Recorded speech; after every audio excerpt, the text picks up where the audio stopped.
ka keko sa Masasi isare mengo masasi anke ni do isalamini kalle kutenya ba masasi asare mengo masasi anke ni do khabilan jangundare menya ba masasi sahokina masasi anke ni do sago yuba kina ba kuben kama makalema dia duro Tambanyisa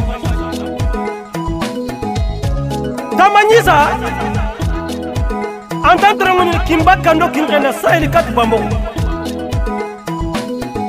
anat duranjare li kadinga sina nyille tamangi plasinga tungro ana ko tungro na kem ki nyakite khanyo amar fanti anana angunyino keme sine tamba udina sine tamba Tambanyisa antranguni anke ni cerengdenya jare mandane mekanyi ngasigi na koleng ana barka mandane pokobunga nambarka khaniyem pokebenga nambarka iramem pokebenga ngoro o sare meda nan koro meda magale sime duna kaninga akonga na makobo masasi ange na koro jaranya famen kiyan nanku isalamine de asa kode de masarani madu taita bana gebe ta ujala masidan cara asa kode ancharo unjuro fatu kode remme akunjaro unjuro ngunnanga Tambanyisa oti isalamina na cara kalle maga Allah faran joko sallallahu alaihi wasallam nge to koranta to de dalala mina ker kallem maga kolola sana ker kallem maga tambula sana remme nambarika mamadou lasana remme ado khalil lasana remme Tambanyisa jarundo ngarani ngal kamma asa kote rembe meni chida am palle fay ci senegal ka ma palle ba ken gare ya kana ko na Allah agar kamu no nyanta ka oto yu bu kode ado laji kode ro jangu kode fata kode rembe bebe kotere me est-ce que ça va sinde kotere me korfon tanga sa ko framberenkina ala Tambanyisa so wana Bakary Yisa awas Espagne Samba Yisa gendo Khalifa Yisa khawa bilesa ne kenjara de aro sise biles remme tamba mbere se men bu biles remme so masle tumani Yisa ado Dabi Yisa Dabi la zoli ado turungu mbotombo Yisa Kumba Yisa ono sise ita mine sise tokora Jani Yisa ado nyuma Yisa Yisa lami an kusara de Nuru Fenda le tangier fala manne Masasi tambakeni masasi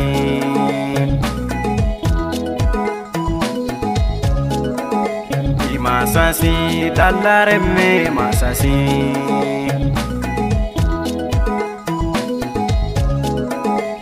Masasi coloreme masasi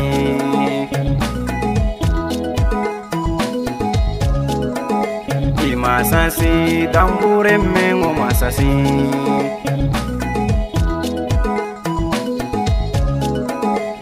Masasi Mamadou reme masasi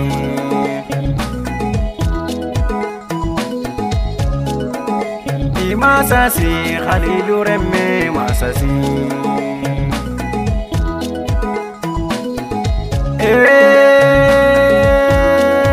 Tambaisa kulubeli diko jawara diko trore diko Asa kote reme nankamani dua jabi Fatu kote danchara nankamani dua jabi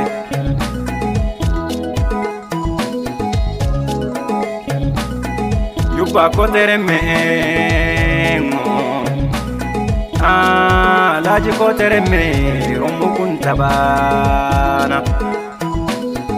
Jangu kote danchara tamba Fanta kote reme Tananjamu Terin katiko Bebe kote reme tamba Sinde kote reme Nankamani duaja Bisa Tamba tanna sumanteni ka somanga studio nokonga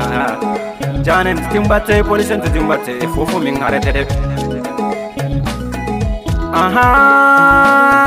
segeni babi kunkumbani bantamba jogun trosonin ke abarka somanda nga somanta sugun do serenchuya hanne ke fetikangi e kula fenga sete na horo siru nyamunu no bane Hora hufeti mani gore Hora hufeti mbaba ni gore etamba Sere me dambe ndanje kunyana nyana gore Horoma habike meza Masasi isare me masasi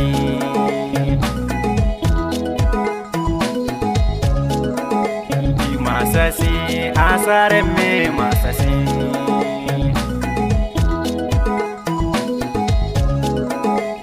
Masasi sabokina masasi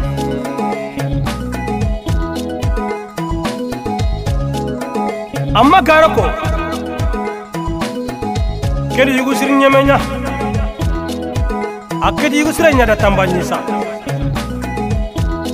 Masasi Anyamba ko bidon kulbeli Ata wonte nyisagu Bidon kulbe ato on mammedi Aro lumnu na kanye ganni lumnu ni me galla tubuja akeni me galla strenya lumnu ti bidogu del ma fa don soye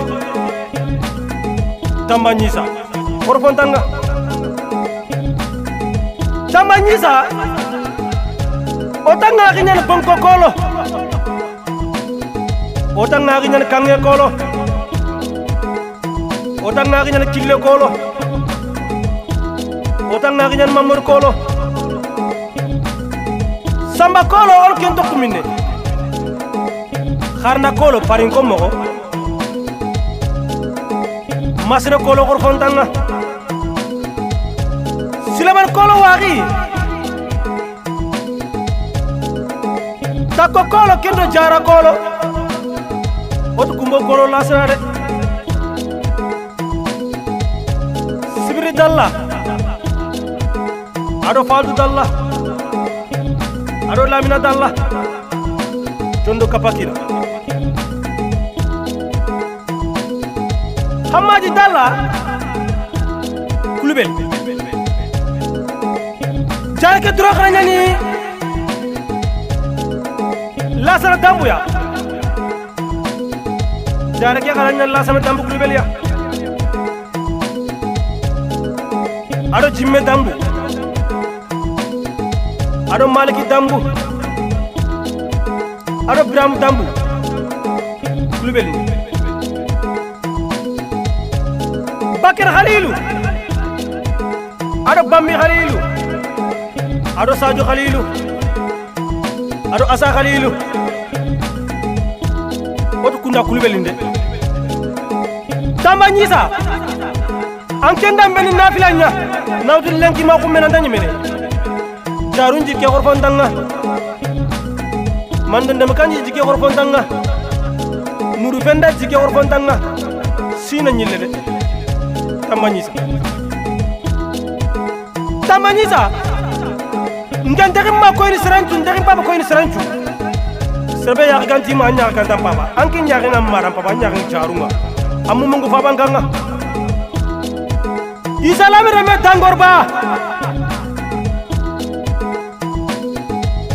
asa kotere me dangorba yibu kotere me dangorba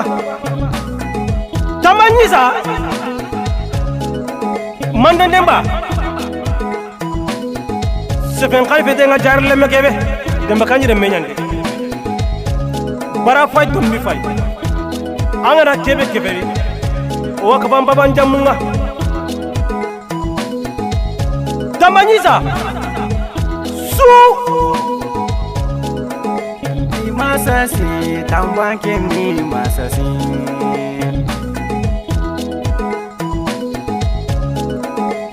masasi mando demba khana